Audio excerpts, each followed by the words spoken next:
Hey, hello everyone. I hope you're having a nice day and have a cup of tea or equivalent drink to hand. I think this might actually be the first time on a tea break I've actually got a cup of tea. I think normally I've found some other kind of, I don't know, infusion or coffee or some other thing, but it's actual real tea this time. So that may be a bit of a landmark, or I may be misremembering. But we'll just give people another minute or two to arrive. We've already got 50 odd people here, which is great, but um, give them just a second. And just before we start, since it's slightly off topic or partly off topic, um, the theme of today's session is about change, which obviously has a very election-y kind of feel to it, doesn't it? We're not going to be talking about the election. However, for a little bit of fun, we have done some analysis of the election results based on audience spectrum. And so if you keep your eyes on your inboxes, if you're signed up to our newsletter, hopefully later today you'll see something, if not tomorrow. So yes, there's a little sort of Easter egg there if you're interested in what constituencies that vote for different parties are like in terms of audience spectrum. So anyway, I think that's probably given people enough time to at least catch up if they want to join slightly later. So hello, good afternoon, and welcome. Let's get underway. I'm Oliver Mantell. I'm the Director of Evidence and Insight at the Audience Agency. And I've mentioned we're talking about change and changing audiences in this session. For the purposes of description, I'm a white male with blonde-ish hair and a black t-shirt. And I'm very pleased to be joined in today's session and have a response from Ben Jeffries, who's one of our senior consultants and also kind of guru on all things Scottish. But I will pass over to Ben to say hello and do a quick description. Start off. Hi, I will be joining in video later, where you'll see I'm a white, bald, bearded, bespectacled man in his 50s, wearing a blue shirt and V-neck. So that's a treat to look forward to later on. I fear you might already be on camera. Anyway. Good. Well, welcome. Thanks for coming along. So there's been a lot of upheaval in cultural audiences over the last few years, and lots of talk about, oh, is it going to, when's things going to get back to normal? Are they going to get back to normal? What does normal even look like? And so we thought we would try and gather together a bit of an overall picture of audience change over the period, partly to kind of draw a line under that kind of period of transition, partly as a way of kicking off some thinking about, and therefore what might we need to be doing differently and how might we need to be responding to audiences going forward, given that there has been that kind of shift in terms of who's engaging. We're really conscious that it's depressing, it's a challenging time for lots of people in the sector. So we want to try and give you the information that will help you focus and target things on the key audience groups that matter. So let's have a look at the overall picture. And we have a thing in the chat, which is just a hello. So yes, hello. We will share slides as it says. If you have questions, pop them in the chat on the way through. Or if there's something you want to clarify, do just flag that. There will be a chance for Q&A at the end. There are also captions, I believe, on the whatever the word is, taskbar. And what else haven't I said by way of kickoff? I suppose one thing is to say, we will be talking throughout a lot of this in terms of different audience types using audience spectrum. Now, I know that lots of people who've been to tea breaks before will have heard me talk a lot about audience spectrum and what it is and how it works. We will describe particular segments as we reference them on the way through, but just to give a kind of headline picture, essentially audience spectrum divides the whole of the UK population into 10 segments and 20 subsegments, each one splitting into two, based on the kinds of arts and cultural activity they do, how often they do it, and various other related kind of attitudes, motivations, and barriers and drivers and so forth. So we have some groups that are really highly engaged, some that are moderately engaged, and some that are typically less engaged. They're mapped onto geography, so you can see where different people of different types tend to live. So that's the kind of language we'll be using to talk through various different audiences as we go. But there's loads more information about all the segments available on our website, theaudienceagency.org. There is, I believe, a special audience spectrum site gradually finding its way towards you, which will soon be launched. So lots more information about segments available. And obviously, you're very welcome to ask any of us if you've got any queries about it. To surge onwards in terms of looking at the audience change, audience picture, let's start off by just looking at the top line picture in terms of audience change, and then getting into the detail of who actually is making up that change and how it's varying. So what we're looking at here is analysis based on what we call a consistent cohort. So a set of organizations, 255 of them, so really quite a lot, spread from across the country, different art forms, different regions, different scales, types of organizations. So really quite a broad spread of organizations taken from audience answers. So where people have provided transactional ticketing data and where we've got that data for organizations across this kind of 6-year period. So that's giving us a really good long view in terms of kind of quite a broad set of organizations. It is worth flagging that there's a lot of variation within the data. Some organizations doing really well, some are doing less well, some are reaching certain groups or other groups. So this is very much an average picture. Yours and your local areas, etc. picture will vary, and we can talk a bit about that as we go on. At the very top line level, here is what we've seen happen with audiences across the last few years. So this chart here is showing, and ignore the stuff that's grayed out for the time being, so it's just showing the total number of tickets that was sold for this cohort of organizations compared to the number that was sold for these organizations in 2018-19. So the actual total number of tickets is something on the lines of 14.9 million, I think, but we've set that at 100, so a nice easy comparison. And then as you go through year by year, you can see how it compares to that overall initial index figure, so the initial 100. And unsurprisingly, it was pretty flat initially, 1819 to 1920, dipped a little bit, probably because of March of 1920. Obviously dropped very heavily for, in 2021 for reasons we all know, and bounced back about 60% of the way by the following financial year. So these are kind of April to March financial years. So we've seen quite a big chunk of recovery in the 2021 year. We saw it bounce back even further, up to sort of 90% of previous figures in 2022-23. And I think we were all thinking at that stage, or at least I think I was thinking at that stage, and I'm going to rope you all into my mistake, was that from that point, it would pretty much get back to where it was before, albeit with a slightly changed audience profile. We've seen a bit of shuffling going on, which we'll talk about. But broadly speaking, the numbers would get back. But of course, what happened in 2023, things have pretty much flatlined. So overall, it's kind of stuck at this ceiling of about 90% of what it used to be. And bearing in mind, these are all the same organizations across the period. So stuck about 90%.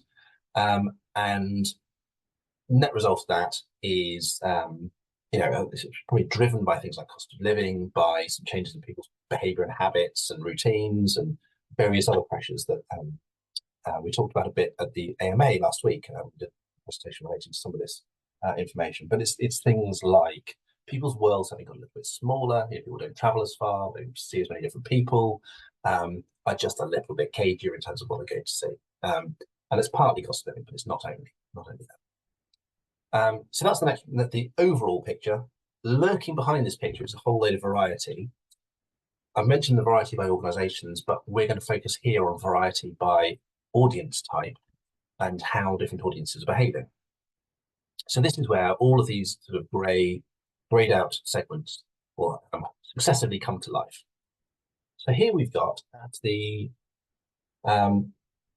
groups that are doing better than they were previously, that there are more tickets being sold to these groups, about 20% more.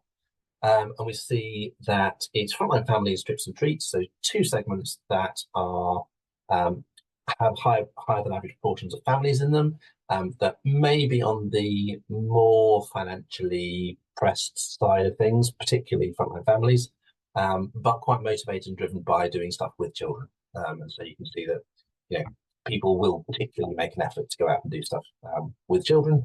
So that's holding up really well. But those are the only groups really that are overperforming where they were previously, and as we'll see in a sec, they don't necessarily account for a huge number of tickets, except maybe trips and treats to some extent. Below that, ones that have pretty much held their line in terms of where they were previously, they've rebounded fully. We've got Dormitory Dependables, which is the other kind of middle engaged group, along with trips and treats, or two of the three middle engaged groups. We'll come to the third in a sec. But where they and trips and treats tend to want to go to things which are sort of entertaining, that they know are going to be good quality, and they that it lives up to a pre-understood kind of reputation. You see what I mean? So then they're not out to take a complete punt on things or do stuff that's really risky. They like things that are kind of known name product, branded product, etc. An example that Ben gave the other day when we chatted about it was things like the Shrek the musical. People know what it is. They know it can be entertaining. It's kind of reliable. That kind of thing will do quite well with these groups. Similarly, things like sort of Taylor Swift Eras Tour. People will do stuff for their kids. They know what it is. It's very, very dependable. Even though the tickets are relatively expensive, it's worth it as a one-off treat, is the kind of logic. Along with those, we've got these two younger, more urban groups, Kaleidoscope Creativity and Experience Seekers. And just to clarify, when I say urban, I do mean from cities. That's the kind of meaning of that, as opposed to any other kind of stylistic sort of whatever. So those groups we talked about a bit about at the Arts Marketing Association, because they're the groups who are most likely to be sort of bold in their taste, or brave and sort of quite wide ranging in the types of things they might go to. They try out new things a bit more. So those groups are there in the mix, but they're relatively, I mean, they're A, geographically quite focused, but B, they're quite price sensitive, and also particularly motivated by digital in both cases. So it may be that there's things you can do that would reach them, but maybe as much about digital events as in person in some cases. So that's those two groups. Then we've got a few groups that are sort of tracking with the overall average and therefore are about 10% down, like everything else is. So you can see they've all followed the same kind of curve, but have kind of flattened off. Up Our Street particularly has tapered down a bit as you got from last year to this year, which is probably the impact of cost of living, particularly for that group, because they're a little, on average, a little bit older, a little bit less well off, and sort of in sort of settled houses, particularly in the Midlands and the North. But the one that really sticks out here is community land culture buffs, which it looks like it's only tracking a little bit down, but that's a really big group that also attend the arts a lot, particularly in the regions. So they're a really core part of the audiences in sort of in these parts and elsewhere across the north, and indeed, you know, chunks of the home counties where they travel into arts and cultural venues, and they have relatively traditional tastes. But they engage, well, they did engage quite a lot, and still, you know, reasonable amount, but dipped a bit.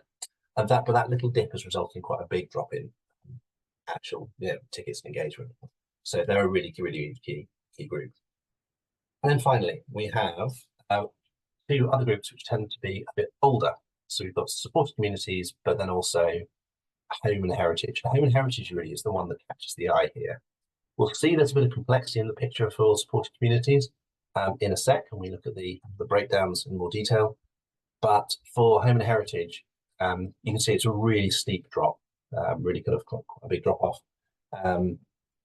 And because they were already kind of moderately engaged, they're quite rural, loads in Wales, loads across places like North Yorkshire and Cumbria and even the Cotswolds. They dropped really heavily, and that's resulted in sort of a massive drop in actual engagement levels.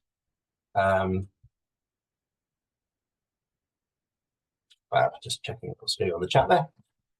So, if that's the overall picture in terms of what's happening, we can dive under the surface a little bit and see how particular subgroups are behaving. Some of these, and here we see a bit of more of a nuanced picture. So, if everyone's happy so far, is there any immediate questions? But if not, I shall delve in further. Okay.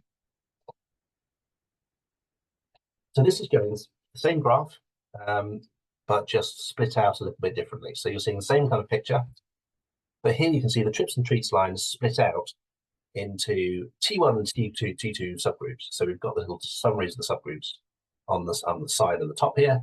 But essentially, the T1 group is younger, and they're sort of more like sort of starting out on life. The T2 group is a little bit older, they're sort of a bit more settled, they've been in the same place for a bit long, essentially. And you can see that actually are much nearer the kind of original sort of baseline figure. Whereas for frontline families, both groups are really very, very similar. Yes, sorry, Jess, just to answer your question. So it is a mix of organisations. It's based off ticketing data, but it's a wide range of organisations within that. So it's art centres, theatres, orchestras, different scales, different regions. So quite broad mix. But it doesn't have at least very much France data in it. So that's those two groups. So you see that, you know, some of them are doing really, really well, but actually really it's particular subgroups. It's not everyone. If we then move on to the next one, where we saw these were all kind of at and around level with kind of where they'd been before. Actually, some subgroups are up and others are substantially down. And again, it's fitting the same kind of pattern where, generally speaking, it's the older half of each segment that have dropped further. So George Pendlebury 1 is up notably, you know, almost up 10%. George Pendlebury 2 is down almost about the same amount. Metroculturals 1 is the older one, and they've dropped, and the younger one has gone up, etc. So again, we're seeing a sort of similar-ish pattern, but it's flagging in particular where we saw that community land culture buffs was a really critical segment in terms of the impact on arts engagement overall because of sheer volume.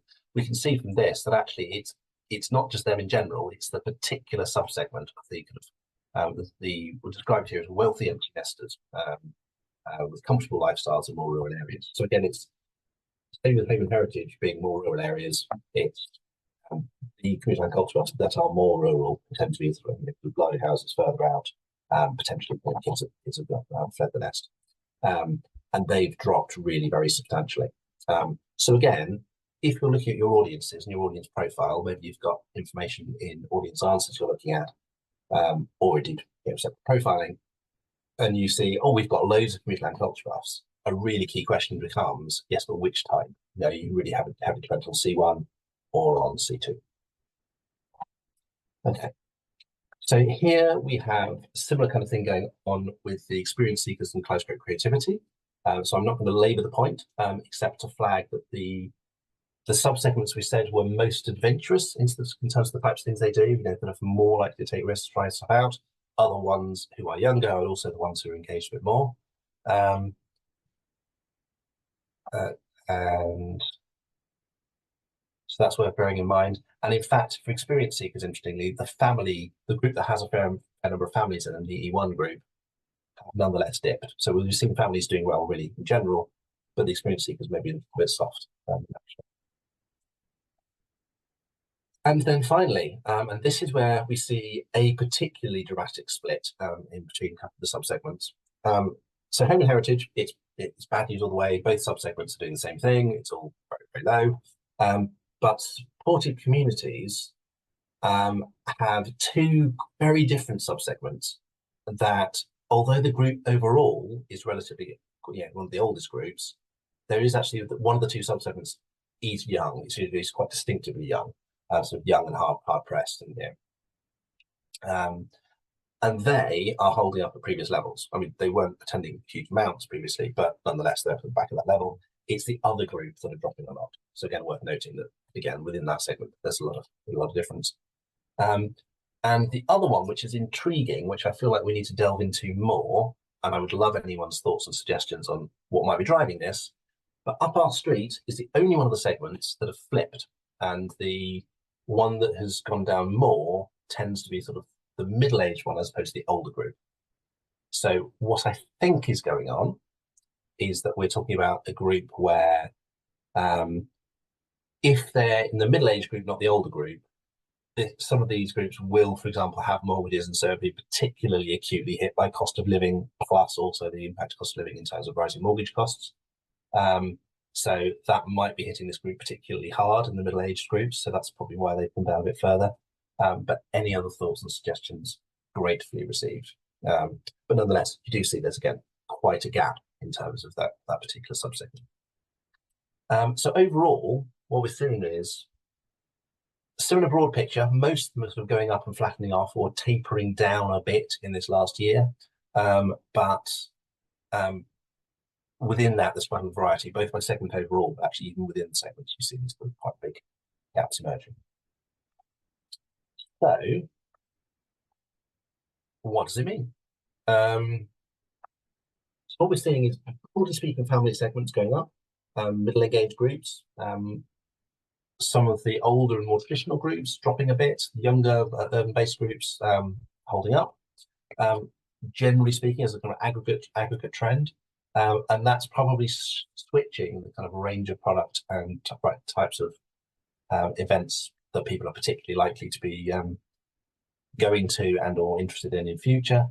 So more family work, more reliable and known work, musicals, music, particularly bands that are sort of known, must-see events, etc., being the kind of the key driver.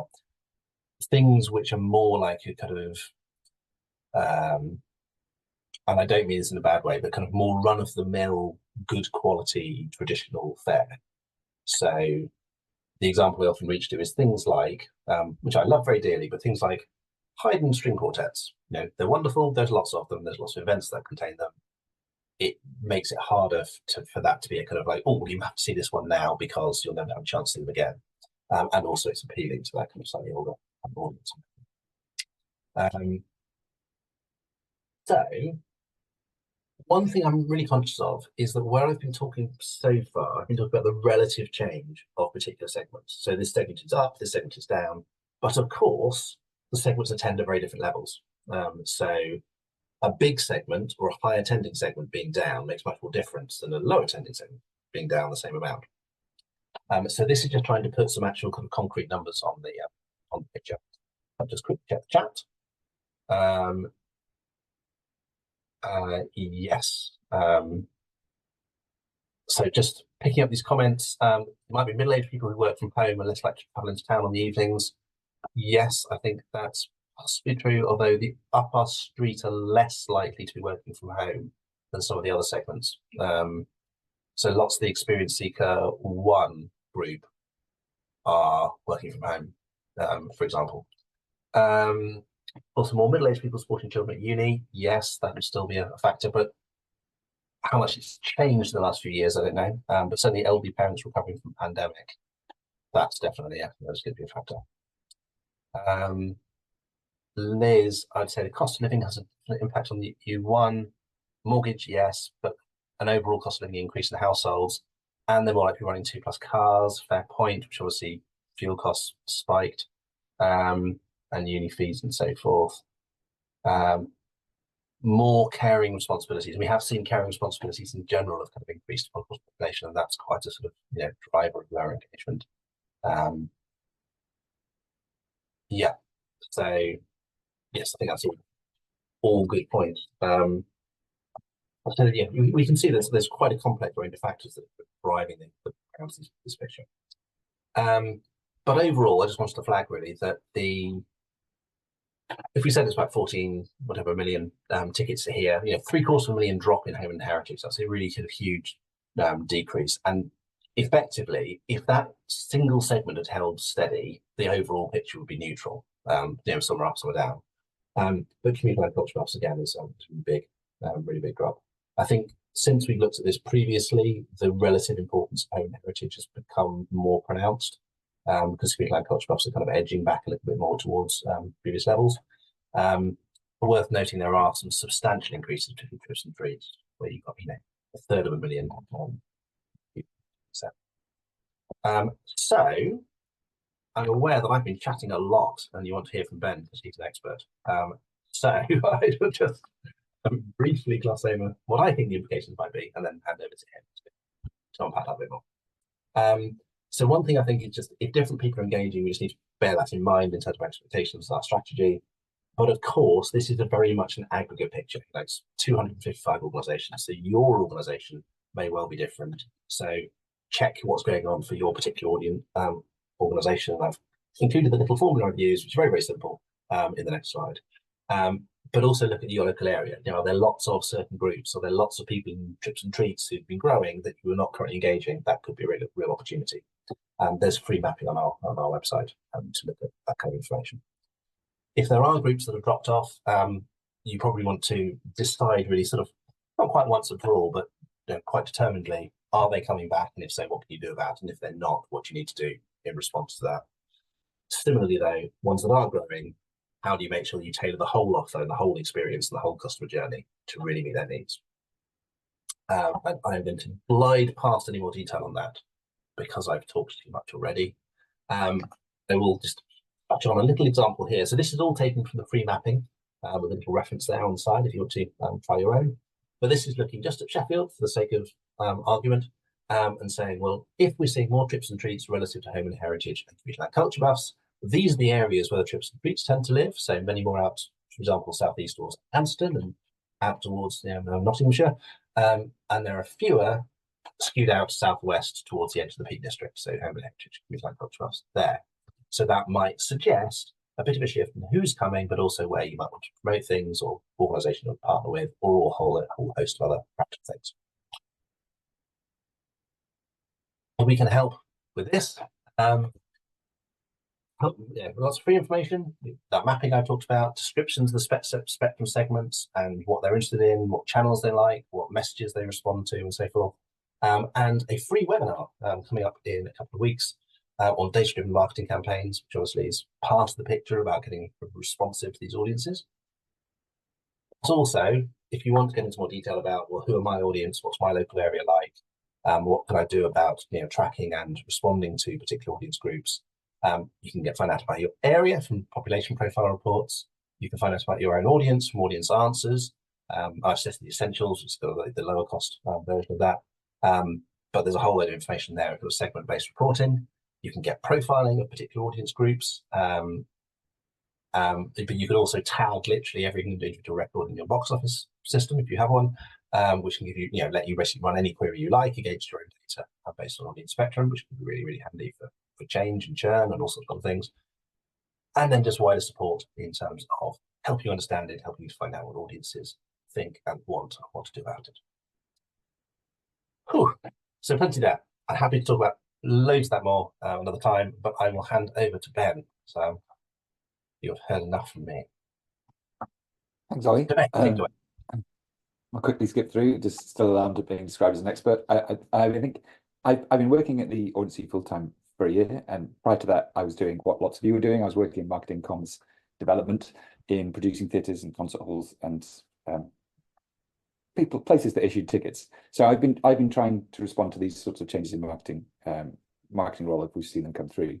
So I don't want to summarize and re-summarize, but basically the gradual recovery we were seeing has flatlined, 10% down.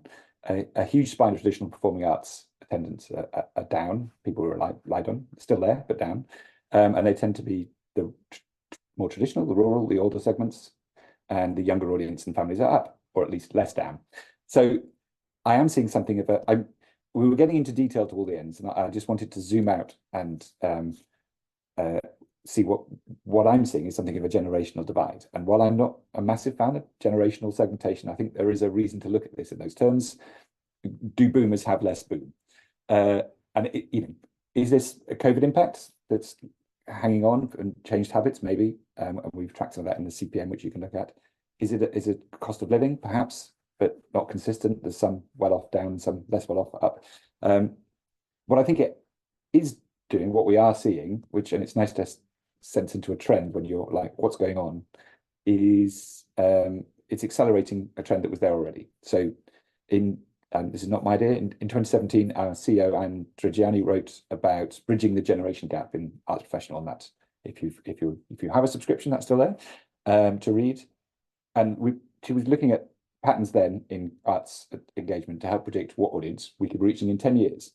And in 2017, she wrote, and I'll just read this to you, overall, this is 2017, overall audience trends for classic art forms are positive. Year-on-year ticket revenue, secondary spend, low-level donations, and frequency of engagement are all increasing, as are the number of households intending. But it looks as though these increases are largely thanks to aging baby boomers, many with disposable income and time at their fingertips, who are increasingly adept at engaging. So it was looking good for us. We were entering into the golden era where the sort of this big generation who were quite arts engaged, not all, but there was a lot of them, and we built our businesses around them as a core, a lot of us, and to an extent that remains true. They're still really significant part of our audiences. There's 13.7 million of them in 2022, and for the first time now, I think last year, more than half of them are retired. 48% are still benefiting from access to more generous defined benefit pensions, and they're the highest generation for home ownership. So there's these people with more leisure time, quite a lot of wealth. Again, not all of them. There's a lot of poverty in this sector, but in the arts attending people that we've been engaging with, they were good. But what we're seeing in Ollie's graphs and charts is that in the pandemic period seems to have made the soft landing we had as that generation gradually moved through the demographic curve slightly harder. There's been a step change in engagement from this older cohort. One theatre summed this up in looking at their feedback as 2 reasons we've heard for people not renewing their subscription is either my spouse died or my lift died. So there are impacts on that generation that are carrying over.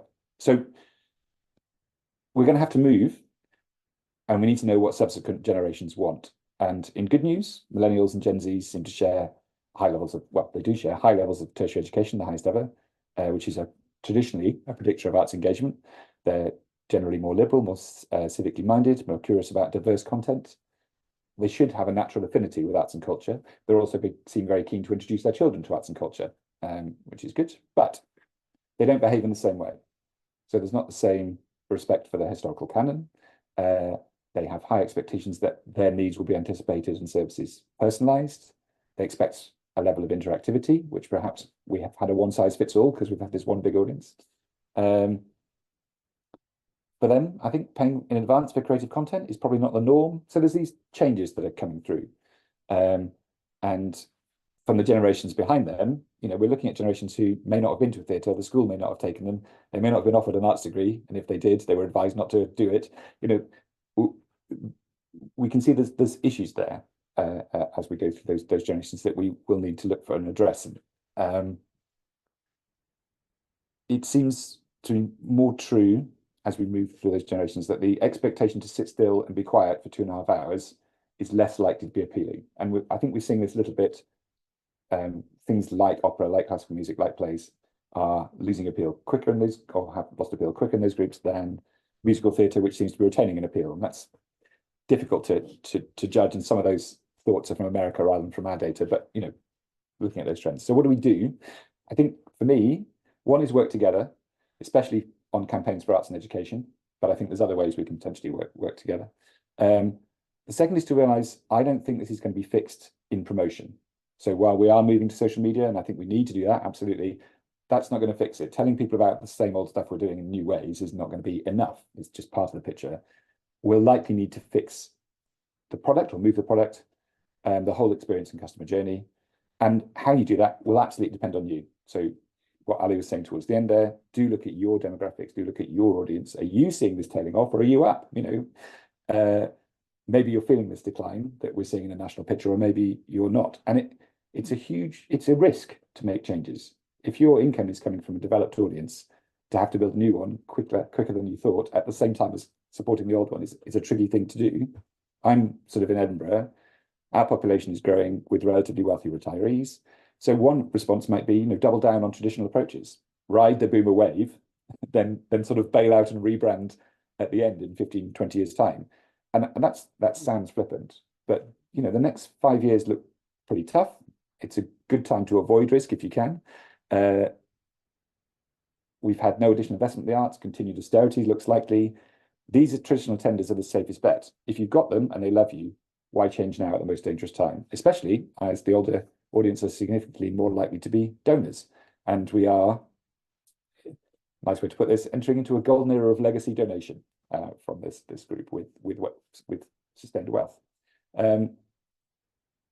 But at some point, the generational shift will happen. So to retain income levels, we will have to appeal to more coming generations, and all the evidence suggests audiences are changing, and technological and societal shifts mean they're changing faster.